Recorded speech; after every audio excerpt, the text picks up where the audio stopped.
We had such good luck with the blade tamers on that big blade in our last episode that I'm going to try them on this little blade, 54-inch blade on the front of Johnny here. Now, these are not quite designed for this style of blade, but Dave and I figured out how to make it work, so we're going to give it a try. Let's get started.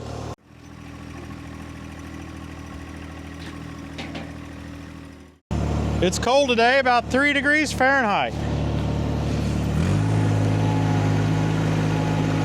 Now we've got fresh rock here, just spread this last week or two.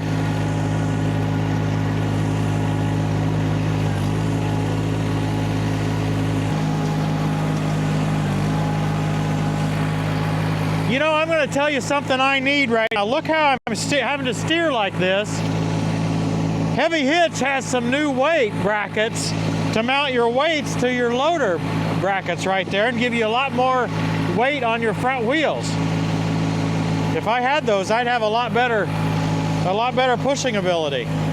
I'm also not in four-wheel drive. I'll get that in just a moment. You'll see that helps with these angled pushes, but weight brackets filled with weights would help even more.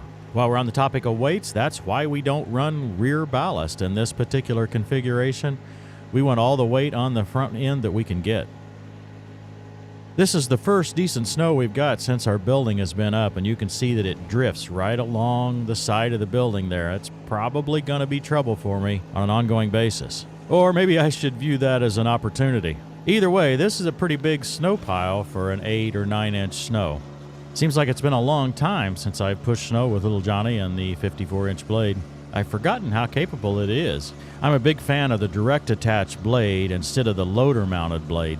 Given that it mounts closer to the tractor, you can push a lot more before the front wheels get pushed sideways.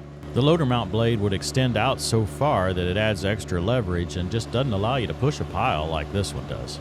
It's not angling much to the left. I don't know if I've got it full of snow in there or if something else is awry, but I'm pretty sure it used to angle a little more aggressively than what we're seeing here, at least toward the left. Still, these are pretty good snow piles here that we're pushing, and little Johnny's doing a great job.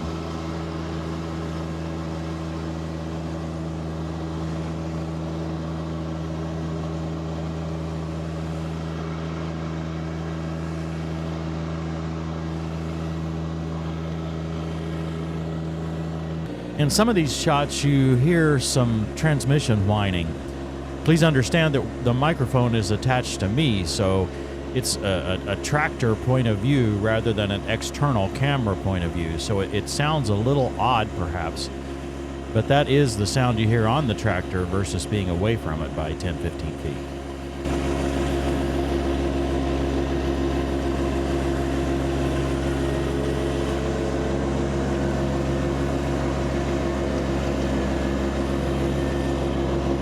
Folks that are located further north or in areas that get more snow can't really work with angle blades because these piles get so big and they're in the way for the next snow. That is rarely an issue here. I think this is our 6th or 7th winter here, and we've had one instance where I had snow piled up and we got a significant snow as a follow-up. And yes, that one time was an issue. I can see how if that happened frequently, an angle blade would be out of the question. Snowblower, here we come. But for us, the angle blade works great. It's cost-effective, flexible, and, well, kind of fun. I should have moved old Salty before the storm.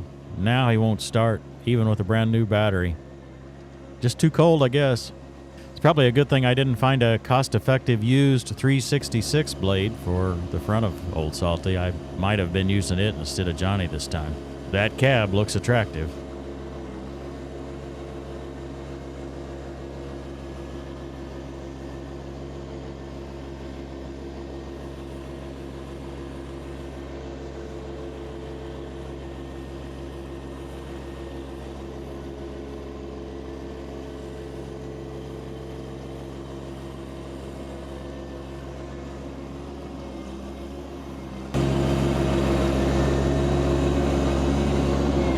This big drift is too hard for me to push, so I'm just going to push it back a little. Meaning I'm having trouble pushing it at an angle, but if I push it head on, I don't have any issue. I've not really talked that much about the longer term plans for this particular area between the shop and the property line here. Right now we have equipment stacked here and all of this pallet racking over to the side. That's all going to come down. I need all of this space for driveway. I've got a tight fit along here and then between the two shops, so I need all of this space. I can't afford to be stacking equipment here. We shouldn't be too far away from being able to get pallet racking set up in the new shop. And then hopefully we can clear all of this out. Now I probably will leave my fuel tanks here. Seems like a handy location for them, even if they are a bit in the way. We'll see how that goes. I've always marveled at how much detail I can do with this particular blade. Notice how close I can get to those tractor wheels and pull that snow right away from there. When I was doing concrete driveways in the suburbs, I found this feature just incredible. I could get right by people's cars without risk of hurting them, and if I did hit them with the rubber pieces on the blade, I didn't damage anything. Speaking of that, these rubber wings are available at artillion.com. They also offer a rubber cutting edge that I really like. It's a really gentle cutting edge, great for hard surfaces. My fingers are frozen. I guess I'm going to have to look into some heated gloves. Let me know in the comments if you know of good heated gloves, as well as what to look for. What do I need to avoid when it comes to heated gloves? I've never had any before. Back to the cutting edges for hard surface. Heavy Hitch has UHMW material that'll fit any size blade. You can cut it yourself, drill holes in it yourself. It's a lot cheaper than what you can find it at other places too. It looks like this area between the two shops may drift pretty bad as well. Of course, if I didn't have Old Salty parked here and that New Holland telehandler, maybe the wind could blow through a lot easier and get it out of here.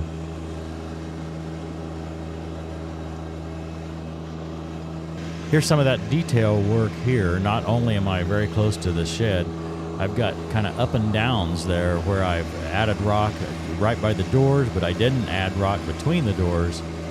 So the blade tamers are having to work really hard here to keep me out of the rock. Good look at the garage door here, the wood grain, which is the beige and the darker brown kind of all mixed together. We couldn't find a perfect match to either the clay or the darker brown, so we chose this one that kind of compromises.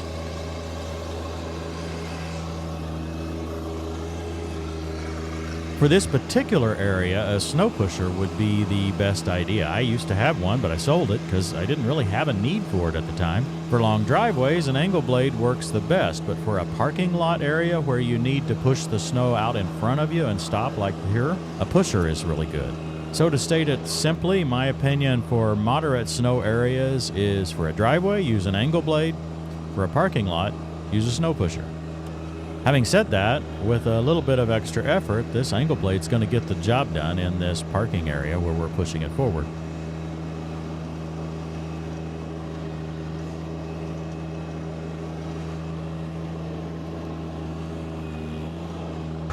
It's pretty deep, huh? There's some snow back here. Yeah.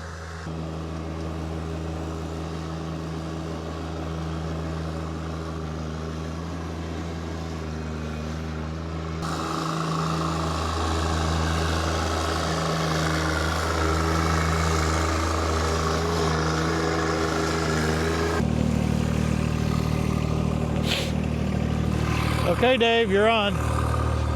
I've kind of got, the once over on all of it, but there's a lot more to move. So you understand there's a float all the way forward. Right. Sometimes it doesn't float quite heavy enough, so you have to put a little down on it. What do you think, Izzy? This is kind of silly to be out here, isn't it? Okay, we'll get back to Dave's progress in a minute. I want to show you these blade tamers, and the easiest way to do that is to show them when there's, well, no snow. First, I'm just going to show them on this older rock that hasn't been stirred in a while, right? It's got some mud mixed in and everything, and you can see them operating without any problem at all. By the way, a driveway in this condition will work pretty well with, say, a pipe. People say a 2-inch, 3-inch pipe that's got a slit in it, but the fresh rock will show in a minute. No, the pipe doesn't work very well. Notice how they'll work at any angle. Now, these mounts are made for a traditional rear blade that's got plow bolts in it. In fact, they send half-inch bolts in the package, and they send some shims that allow you to shim it against the blade to get a nice tight fit. Now, in this little 54-inch blade, the holes are 5/16 or 8 millimeter. So we used 8 millimeter bolts with fender washers. This worked pretty well, but it's not optimal, and the guys at R2 are just not comfortable sending these out with this exact mount for these small blades. They're feverishly working on a mount for this, so if you want to get on the waiting list for it, give them a call or reach out via their website at r2manufacturing.com. I did have one of mine come loose near the end of the project, and it just sagged down through that entire slot. No big deal really, but it does make sense that if you have a blade like this to wait on the exact bracket you need before purchasing. The tamer itself will be the same, but the vertical bracket will be different. Now here's the challenging surface. I'd guarantee that putting a 2 or 3 inch pipe on this blade would just cause it to dig in right here. And you can see that the tamers have their hands full. That said, they're getting the job done. The blade is staying up out of the rock.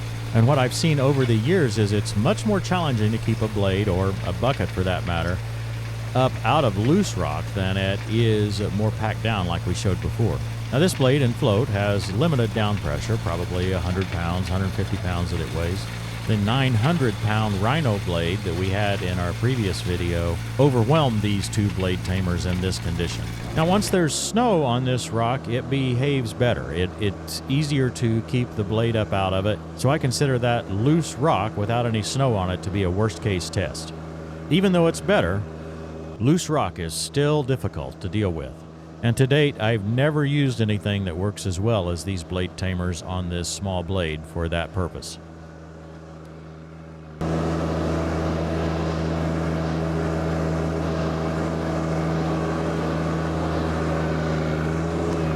Izzy's about to get plowed under. I promise you Dave won't slow down. I think he's decided he better get out of there.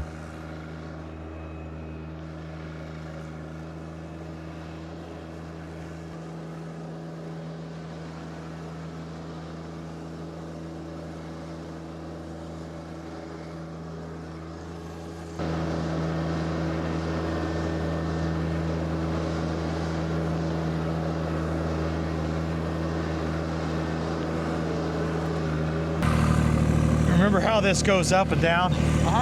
That's where you're going to have trouble with the rocks. Okay. So probably have it pretty well flat or straight, and then you go real slow over that and make sure that you don't gouge on that. It's interesting. I have a harder time keeping this out of the rocks than what you're having keeping that blade out of the rocks with those edge tamers, blade tamers. Working quite well.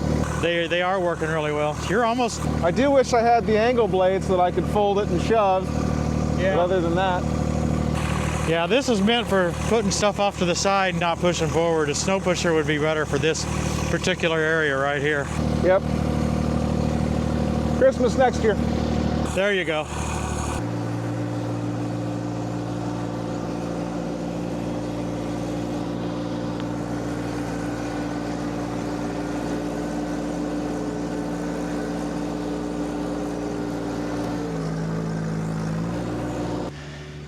Some of them are exposed. The solar panels. Like 8. Yeah, but it's falling off of there. Even at being 5 degrees or so now, it's still sliding off. Why don't you get up there and get the rest of that off, Christy? I'll give you the shovel here. You can take that off. No thanks. I think this does a fine job, Tim. Yeah. This is pretty good. You got to understand, Dave, this is my all-time favorite snow removal equipment. This 54 blade, Right. and the 1025R. I like this better than any other snow removal, but I haven't been able to use it out here on my rock driveway. Right. Now you can. I don't see it picking up any stones, not any more than, you know. No, I mean, the shovel's worse than that is. That was impressive what it just did over there. Absolutely, up and down those hills and all. So I think we dig out the ridge line in your trailer and we go make some money. Okay. Obviously, it doesn't get all the way down to the surface. It doesn't. But for working on a rock driveway, you don't really want that anyway. No. And if we're working on a hard surface, we would take the blade tamers off and use the Polymer blade. poly cutting edge, yeah. Yep. Hey, look what you did here. Christy, come check this out. Check out what we've got here. We've got the 4-port single point, the one that you can get from Deere, or you can get it from Discount Hydraulic Hose as well. But it's on top of our 6-port, right? So you got it loose, Dave? Yeah. All the pressure off? Yep. So even though the top one only has 4 ports, it is compatible with the 6-port at the bottom. So if you're thinking about getting the 6-port, you'll still be able to use the top half of your 4-port for a second attachment, like a blade or a broom or anything else that you want to attach. I love this. DiscountHydraulicHose.com. Use code TTWT. Wait, Dave. TV timeout.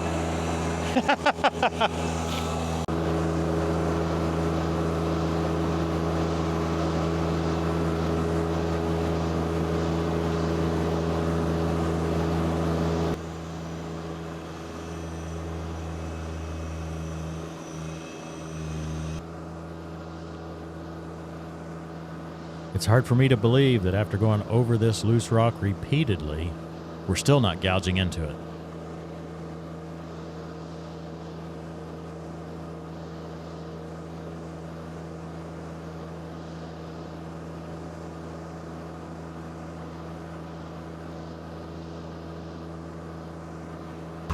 I have been asking for these for years, and they're just not quite as easy to design as what I thought they should have been. There's a little more engineering. They're angled and shaped a little bit more advanced than what I would have thought they would have had to be. But since the blade can angle, right, they've got to be able to work at any angle, and it works very well like that. This is freshly laid stone. In fact, we spread it again maybe a day or two before this storm, maybe even the day of the storm, and so it was just laying right on top of the ground, and to see us not digging in on that is incredibly encouraging to me. That's something that even the Edge Tamers would have some challenge with. These are doing a great job on that little blade.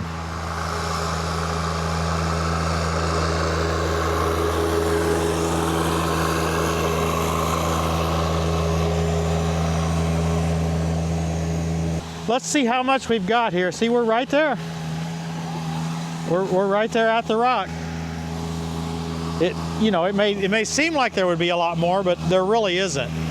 It's less than an inch, and I talked to Rob at R2 who made these, and he said if you keep going over it, you keep getting more and more. You get closer and closer. He doesn't even have his blade down. What you doing? Well, that's as clean as it gets, isn't it? Probably. How about going ahead and hitting the whole driveway? Okay, I can do that. Just start at the middle and go both ways on the whole driveway.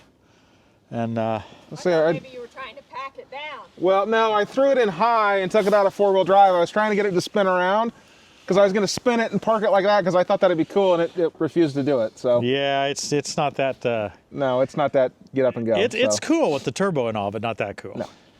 It's drifted a little bit on this main driveway from yesterday when we did the plowing with the rear blade on the Rebel Yanmar.